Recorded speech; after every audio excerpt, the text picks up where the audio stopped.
Hello and welcome to the session of International Marketing Strategy. We are going to the fourth module. The fourth module has the following aspects to be covered in it. The first thing is global marketing mix. Under this you have international product and promotion strategy. Then you have adjusting quality to global requirements. Third one, international global branding decision. Brand name selection process. Then you have global and pan-regional brands. Next is exploiting product life cycle in international markets. New product development in global markets. Global advertising challenges. Media planning and analysis. So if you look at this conceptually, you would realize that all of them are kind of, you're doing it the second time or the third time, all these concepts, but then the application will be different. Like for example, the product life cycle will remain the same whether it's international or national, but the explanations you might have to give for it is different.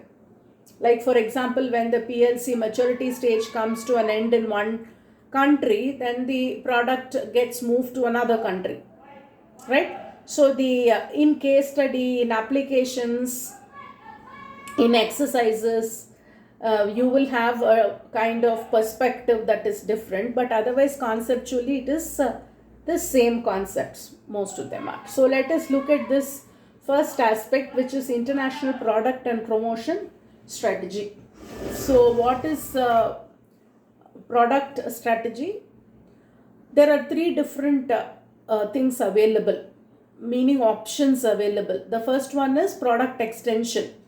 The firm adapts the same policy used in this home market.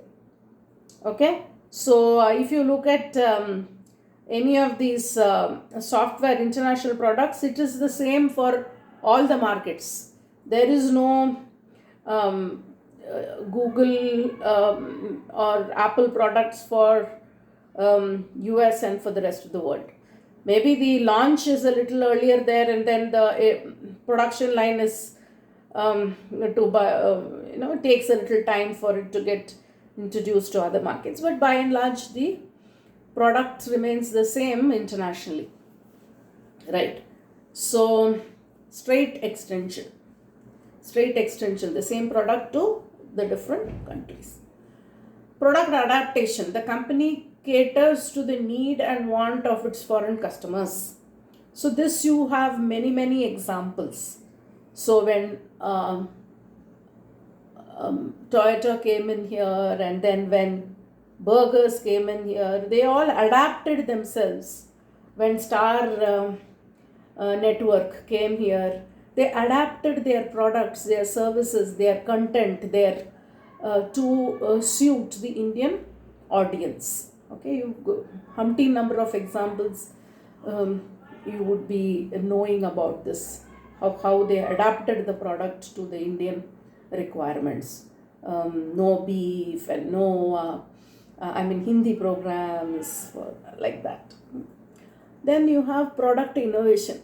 A firm designs a product from scratch for foreign customers. So if you remember the case study of Nokia, they bought in a scratch-proof version for the Indian audience alone, right? So like this, based on the country, they have a particular size or a brand which is very specifically required for that particular country, right? So next is if you see product and promotional strategy, look at this aspect. So this is the same thing, product extension, product adaptation. So you enter the market with straight extension, same product that you do not change the product, do not change the promotion. It's the same world over. Next one is product adaptation. You have adapted the product. So they are saying communication also, if you have adapted the product for an international market, then communication you specify, okay, and say that these are the adaptations we have made for your market to make it sound more special. Okay, but here they have suggested don't change the communication strategy even for this square. Okay, that is the explanation. But we can, I mean, these things are how you project. Like for example, I would say that if they have adopted the product for India, I should highlight it and promote it, saying that we have taken this effort to culturally attune our product to your requirement, and keep that as the promotion strategy, right? So the next aspect is adapted promotion for communication adaptation when your product is adapted. So when your product gets adapted, dual adaptation. So if you want, you can have your promotional strategy attuned for this. Okay, so this is your product and what kind of promotion you do. Do you change your promotion strategy or you retain your promotion strategy? The next aspect is adjusting quality and global requirement. So this we have already done actually in the first module, but I will repeat it again. Okay, we will take a particular specific product and we will go through it. Even last time we had, I think, gone through food, and then we said how HACCP plan is required, how the manufacturing unit has to have HACCP plan, ISO is not enough, like that. Now we will go into coffee. I had taken the case study of what if I am going to export coffee.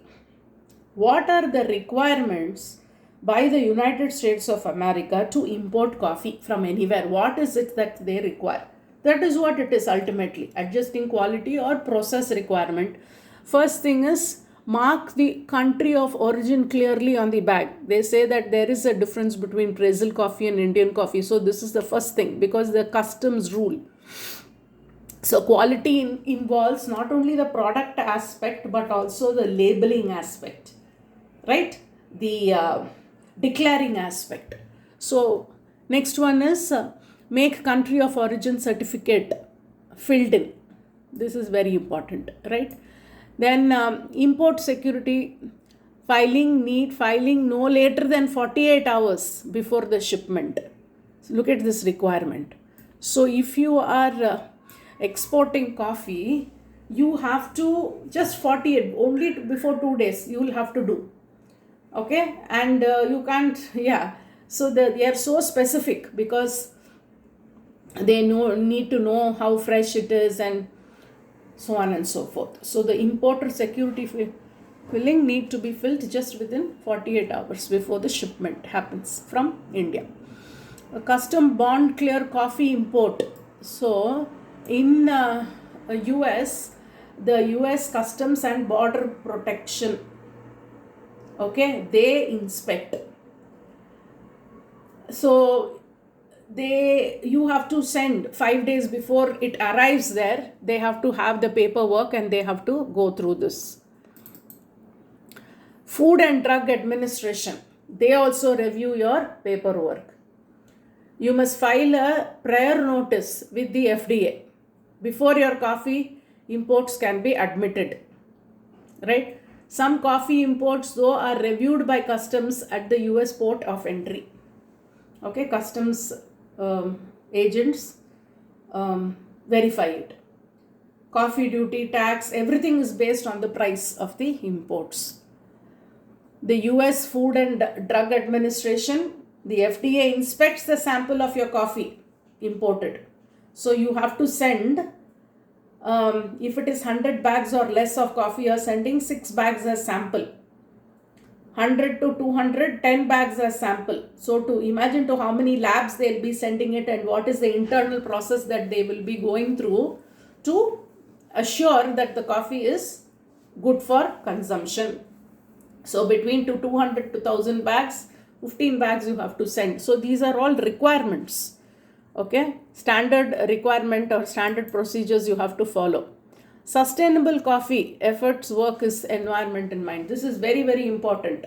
So now the word is, whatever you are importing or exporting, it has to be done with the environment in mind.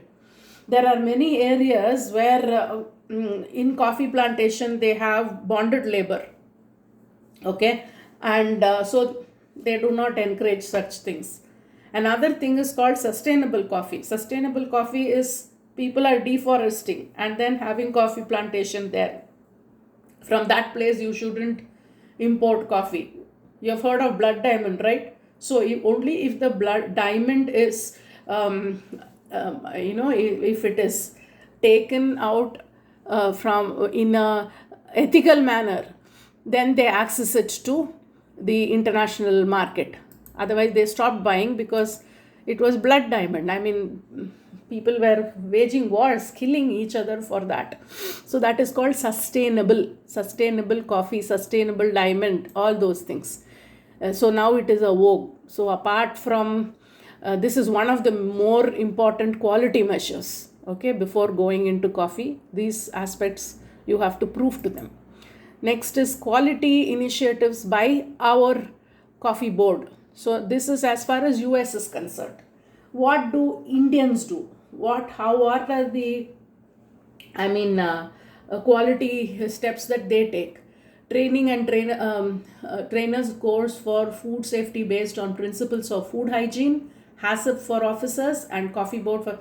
So they know the international standards, benchmark it, and train the various levels of people to fill up the forms or to talk to the importers and so on and so forth. National workshop on coffee quality for growers, processors, traders, exporters. There are so many processing, like roasting, grinding, all these. That is the processes. They call all of them and give workshop as to how to maintain international quality. What is it that they are looking for? 81 camps were organized in different coffee growing regions for about 2,500 beneficiaries. Okay, various levels of beneficiaries. Who did this? Indian Coffee Board. Okay, throughout India. All this is quality measures. We are discussing international quality measures. Like this, each and every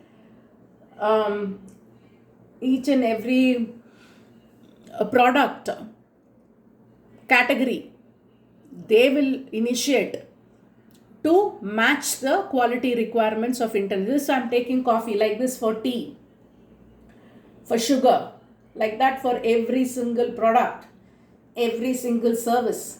They will have their own quality measurement benchmarking, and according to that the various boards will train their people and update them of the latest requirements. Now, for example, now all the food import exports would have included COVID into it.